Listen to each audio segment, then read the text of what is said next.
Welcome to Gen Z Hoops, the Gen Z basketball, coaching, and sports business show. On this podcast, you'll learn from professional players, coaches, and executives from all over the world and see the court in a brand new way. And now, joining you courtside, your Gen Z host, John Hartofilis. Good morning, Coach Sandy. How are you? I'm good. How are you doing? I'm doing great. And the reason I make sure to say good morning is because you're obviously in Australia while I'm here in New York. So we're both in entirely different days, which is definitely a first for our podcast to have that happen. But it's definitely super fun having you on. Thank you so much for making the time and for making this work, even with the time difference. So thank you so much for that. Just to start us off, I'm kind of curious if you could walk us through kind of maybe the early times of you finding your passion in basketball. Obviously, it's been a huge part of your life, whether it's your playing career, coaching career, all the above. Where did that first kind of start with you? Well, I grew up on a sugarcane farm in country Queensland, so about 45 minutes outside of Mackay. That was the biggest city close to us. And my, sport was always big for me. At the time, I was doing track and field, but my sister started playing basketball, and I went and watched her. And there was a team that was a country team, and asked if I wanted to play. And that was at the age of 9. Fell in love with the game from day one, and as you can say, the rest is history, I suppose. That's so cool. Can you walk us through maybe your playing career at the professional level and kind of what those differences were in playing in leagues overseas and then obviously in the United States and the differences there? Yeah, at the age of 17, I was an invitation to go to the Australian Institute of Sport, which is where, most of the talented athletes go, and nearly everyone that goes there goes on to play for Australia. So that was really a great, I had fairly good success in the juniors, but, going there, I just got really great coaching. It was like semi-professional, even though I was young, and training like a full-time professional. And a year later, I made the senior Australian team at the age of 18, and obviously it was a dream of mine since I was a young girl, and especially coming from being a cane farmer's daughter, and didn't train as much as the players in my hometown, so I thought certainly that helped my development. But to make the Australian team was a dream come true, but the hard work had to go on from there. People say you played for Australia and that, and went to 4 Olympics, but they see all the the good things. It's hard. You work really hard. I had great discipline. I loved what I did. You sacrifice, which I was willing to do that because I wanted to be the best player that I could be. So I put a lot of work into it. And so at AOS, we play in the National League and WNBA, National Basketball League here in Australia, and which is a really strong league. And going against grown women in the best in Australia was great for my development. And I played there for 10 years, but during that time I had the with Opals, and it was a EuroLeague team, so that really helped me. Being an import, you put a little bit more pressure on yourself, but it helped me develop as a player. And then obviously WNBA came in, and 1998 was the year I was chosen as a 4th rounder. But yeah, definitely chosen, and went on to really enjoy playing in the WNBA until 2003. And then I finally retired at the age of 36 after Athens Olympics in 2004. But, along the way, I had a lot of great memories. I mean, I had a few injuries along the way, but, there was no better job, although maybe now I'm a coach, so, I can't complain. I'm still in the sport that I love. That's exactly. That's what it all comes down to. Once it's around basketball, people like us are going to obviously have fun, no matter what negative things are maybe happening. As long as the backdrop is basketball, we'll obviously find a way to love it. I'm curious too about you kind of starting playing in the Olympics, and obviously transitioning to the WNBA when it was first created. There was obviously so much transition there in not just women's sports, but specifically, of course, women's basketball.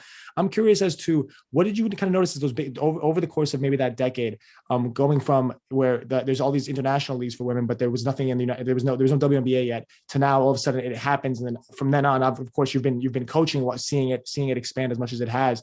What were the biggest things that maybe people like maybe both basketball fans or women today maybe that weren't around back then wouldn't know about the way the game kind of was because it was all kind of strictly international and there wasn't so much of a presence in the United States? What did you kind of notice develop as time went on? Yeah, well, obviously the opportunities. mean, there's a lot of great USA basketball players that a lot of people don't know because there was no league in those days. And when the league came, they were obviously near the end of their career. So we all had to go ply our trade overseas. I was lucky enough that I could play in my home country in Australia, but at the same time, I also went to Germany and Europe to play. We love to play, and this is a way, quite honest. And now the money obviously has changed over the years, but the competition has always been fierce. And that hasn't changed. Look, if anything, the bigger thing that's changed, obviously, I think the popularity of the sport has grown with more visibility. WNBA beginning, obviously, it's the best league in the world. You're going to see the best players day in, day out. But the players just continue to get better. I mean, their skill set gets better. They're stronger. They're taller. They're not that size is everything because I'm only 5'7". But yeah, we got the shorter ones, but they're just way more skilled.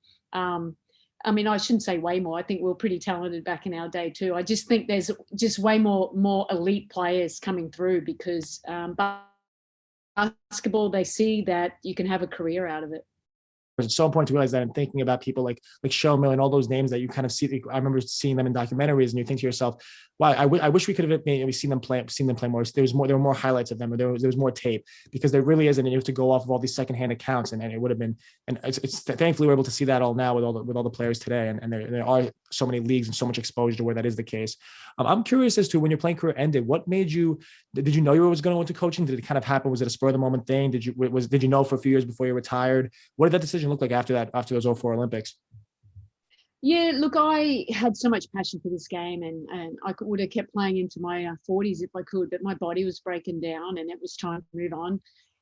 I was engaged to, at the time, a coach who, was a professional coach. So I saw the day in, day out of the process. And look, I just had so much passion for the game that I knew I wanted to stay in the game, and coaching was the thing. And look, after I retired, and I just reached out to some WNBA coaches where I thought they had openings, and I'm very thankful and grateful for Dan Hughes from the San Antonio Silver Stars back in those days, giving my first job as an assistant coach back in 2005. And I loved playing. But it was more about preparing yourself to be the best that you could be and play your role. But I really, it's just gone to another level. I love the coaching. Obviously, you have to take care and making sure all players are where they need to be to have the most success. So I've enjoyed the ride so far. I've been here for many more years. Of course, and Coach Hughes was gracious enough to come on the show back in January, and so much of my discussion with him centered around a strong team culture. And I would imagine that obviously having played there and then going to coach right afterwards for actually was San Antonio Silver Stars at the time, who have since changed their name, but with all that, I'm sure you got to see him build that culture firsthand. And from all, we kind of spoke to him about all his mentors and kind of how he probably mentored you in coaching in that same respect. What did you kind of take away as like the biggest things as to how to build your own culture and kind of incorporate to what your own beliefs are as to what you think a perfect team culture is, and how did those two kind of coincide during your first years as an assistant before you became a head coach? Yeah, look, I really think that the team culture outline really began in my Opals days, which is the Australian team. And Tom Maher came in, and I think after we failed to make the Barcelona Olympics in 1992, we had a coaching change, and Tom Maher came in, and in the very first practice we talked about, okay, what kind of culture do we want? And it was it was involving all the players as well too, because it's not just being a dictator, this is what we have to be. It's more you need obviously buy-in and players determining what we needed to make sure that we're going to be the best team we could be. And really that showed a lot because and that's something all players now from that era can remember, and it's kind of carried over. So that was really key for me. I think team culture and getting buy-in is the most important thing before you can actually have that success. And I think all successful teams, they always go back to talking about the culture and the chemistry that they had that allowed them to be the best team. So look, I learned a lot from those days, which had carried over to, other teams, different coaches do different ways. But yeah, Dan obviously was very big on that, just coming in and just seeing how you can build that. And, but being in so many teams, you realize what makes a good team and what makes not a very good team. And team culture was right up there. So I've learned a lot to, being an assistant coach is, Dan was a great platform for me because he really mentored me, but he also gave me opportunities to continue to grow in hands-on approach. And, I just love what we do. And now as the head coach, I mean, the first thing I do is, what are our themes? So every team I'm a part of, we have themes that we develop, and which is player-driven and staff-driven. And I believe that just gives us a really good platform to start the process of becoming a championship team. It's so important. It's incredible to note that one of your first seasons as head coach, you did lead a championship team in that 2014 title winning team. Can you walk us through maybe the beginning of that season, maybe what those first steps were for you to make sure the culture was right from the start, that then ended up leading? Of course, obviously, great players help, but the culture is obviously what gets teams through the losing streaks or the tough playoff series. What did that maybe early stages of that season look like in setting the foundation of what would be a great year? Yeah, look, obviously I took over a team that had a lot of talented players, but I think the most important thing for me when I went in there was just developing relationships. So, being a former player, I think that certainly helps. I communicate well. I hope that I think I'm a good listener. But, just draw more confidence, because everybody is important, down to the 12th player. So I make sure, they're feeling that. Now, it doesn't mean you have to make hard decisions at time, but I think, open communication certainly helped. And another thing that helped, that I'd played with Penny Taylor. I mean, I'd finished my career playing with Penny Taylor, the great Australian, legend that we have. And Dinah Taurasi, I was at the time coaching Ulgemka in Russia, one of the big teams over there, and she was a member of that. So I got to know her, and I think she helped with me getting that job too. She saw that what I was capable as an assistant coach, and when you got your best players buying in, it makes it all easier. And, I've got some pretty special players, but for me, it was more about just making sure, putting them in roles so they can be successful. But, a lot of it came down to them. They're such a selfless group, and all it came down is to winning. And when you've got that formula, good things are usually going to happen. Oh, definitely, and it's definitely so important to have the mixture of all those things that you wrote down for us. I'm curious. I noticed that I thought a really cool stat about how Dinah Taurasi, until very recently, had never lost an elimination game. So obviously a lot goes into the mental toughness of an athlete, but also the entire team to make sure that those kind of things don't happen. That when your back's against the wall, you always come through and you end up being victorious. What would you can you touch on that a little bit, and as to what that mentality kind of looks like, and how to maybe build a bulletproof mentality for those situations when your back's against the wall? Well, you're talking about Dinah Taurasi here. I mean, this is the greatest player of all time, in my opinion. Obviously, Brianna Stewart, I think she's up there, as there's a lot of great talented players. But I think, what separates those really best players is their mental mindset. Diana, for her whole career, has been in the position where in big games. So I think the more that you can experience those big games, you kind of learn and grow from it. That doesn't mean you're always going to be successful in all of them, but I always think, we've got Diana and they don't. It really is true, because her goal, she just wants to win, and she'll do it by action. She'll do it by making sure that she's putting other players in position so that they can be successful too. But when Dinah's just, she likes those big moments, and I think when you have a leader like that, it certainly helps. 100%. It's so important to make sure that you have that kind of leadership, to make sure that the entire team is operating to its best potential. Other great players, of course, we might maybe touch on Brittany Griner for a little bit.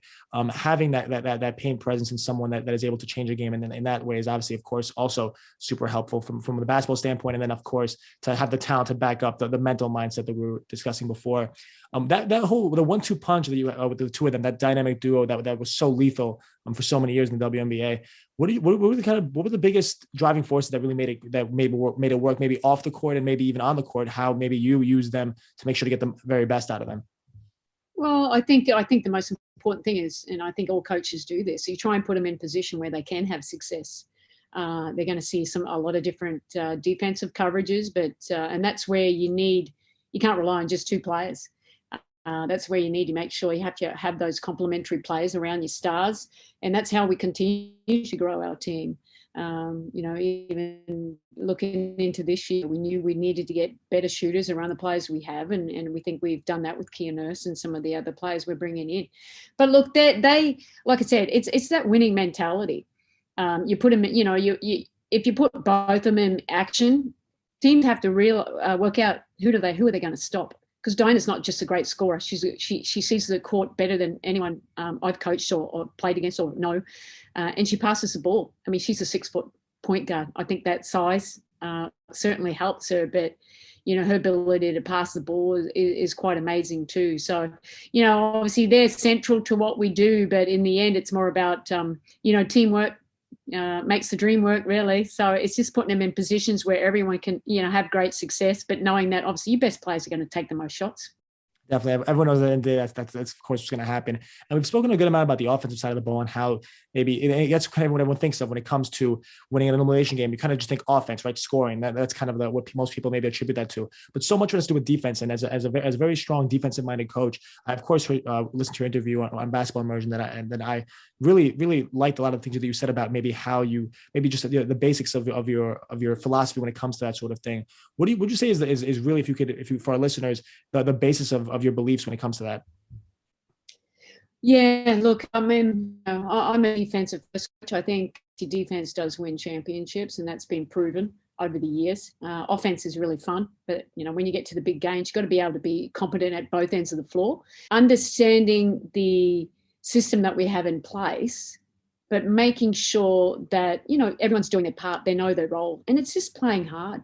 That's our defense. You've got to be committed to it. You got to commit it. But if you see someone else playing hard, well, guess what? That's going to lift somebody else up. And, I've had over the years, we weren't as great as we could have been. But look, I know what we're capable of. And even though we may not have the fastest players or the most physical players, it's just putting them in situations that knowing that there's a team always behind the ball. Just understanding scouts, I think that's really important. Having a high eye out there and execute what we want to. In the end, sometimes it's just talk and toughness, and you can compete. And usually, you're going to, put yourself in a really good position to get, win the possession, so you can get out and run. 100%. And we've discussed a little bit about the different roles you've had and kind of how you do what you do. But I thought it was interesting, though. I don't know if we've mentioned it directly for our listeners that may not know, that you actually coach both at the same time throughout the year, the Opals and the Phoenix Mercury. Obviously, the seasons take place at slightly different times, but there's been the case before where you've been celebrating the championship and then had to catch a flight the next day to go out and coach the Opals in Australia. How does that dynamic work in doing both and going from one season to the next, and always kind of having basketball at the forefront of what you do?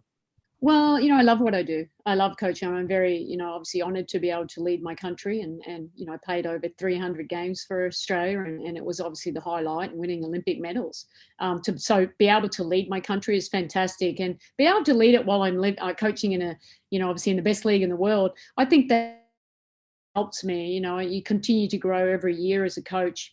But look, really, they don't overlap too much. The Olympics, for example, this year, and the league stops so that we can go join our national teams, and we start it. And right now I'm in quarantine, in mandatory quarantine, in a hotel in Sydney for 2 weeks. I'm for a week, and just using the touch point. So it's out of season a little bit now, and I think.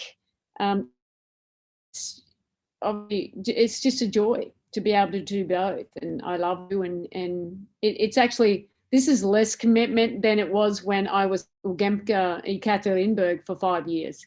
I would finish that championship, I'd fly back, and the camp has already started. But I still enjoyed it. It was a fantastic experience. But there's overlap. But I have a really supportive general manager and Jim Pittman and the Phoenix Mercury organization that allows me to do both.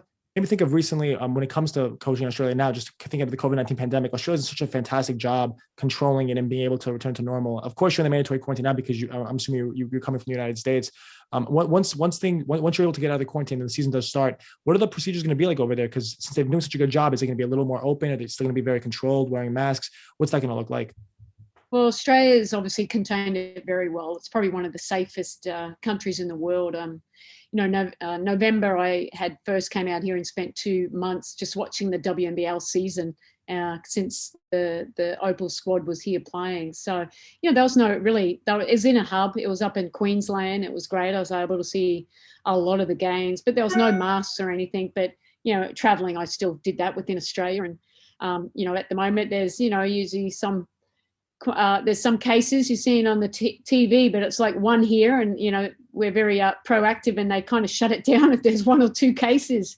Whereas, you know, you might in states back in America, you know, they might have 10,000 a day. But, you know, think, look, I'm only here for a week. I'll do a camp up in the Gold Coast, and then I'll head back into Phoenix. You know, there's going to be protocols in place in America. I mean, we don't know everything now. I think, you know, there's less cases now, but you still have to make sure that everyone, all the players and staff and the fans are staying safe. And, you know, hopefully we can have a season, have as many fans as possible in our arena and bring that, getting things back to normal. It's been a very, obviously, pandemic, who would have thought, been very tough, but, you know, we had a successful bubble last year, but it'll be great to have play again in front of our fans this season. Of course, and hopefully it's able to happen. I'm really looking forward to that being the case, because this season was one of the first ones where I was really able to watch the WNBA season. It was so much fun, kind of keeping up with things, seeing what Coach Dan was up to. Now I'm looking forward to being able to see what you're up to, hopefully when it starts again soon. So really excited to see all these things take place. And Coach Sandy, thank you so much for coming on. I mean, honestly, you don't know, I normally don't hear too much about the women's side of the game overseas. So to hear about it from you was really eye-opening, and I'm thankful to have had the chance, because it's something that I definitely want to start keep my eye on more on the leagues like the NBL and all these other leagues. And thinking too back to basketball history, back when you were maybe playing and the WNBA didn't exist yet, what did it look like in that, what did that landscape of women's sports look like back then? That's something I'm curious about, and thank you for piquing that interest so much with all the fantastic words that you said today. So thank you so much. No, you're welcome, John. Thanks for listening to Gen Z Hoops. Make sure to follow, like, and subscribe on Instagram, LinkedIn, and all major social media platforms at Gen Z Hoops. You can tune in and subscribe on Apple Podcasts, Spotify, YouTube, and every other podcast platform on the planet. Get ready for the next episode.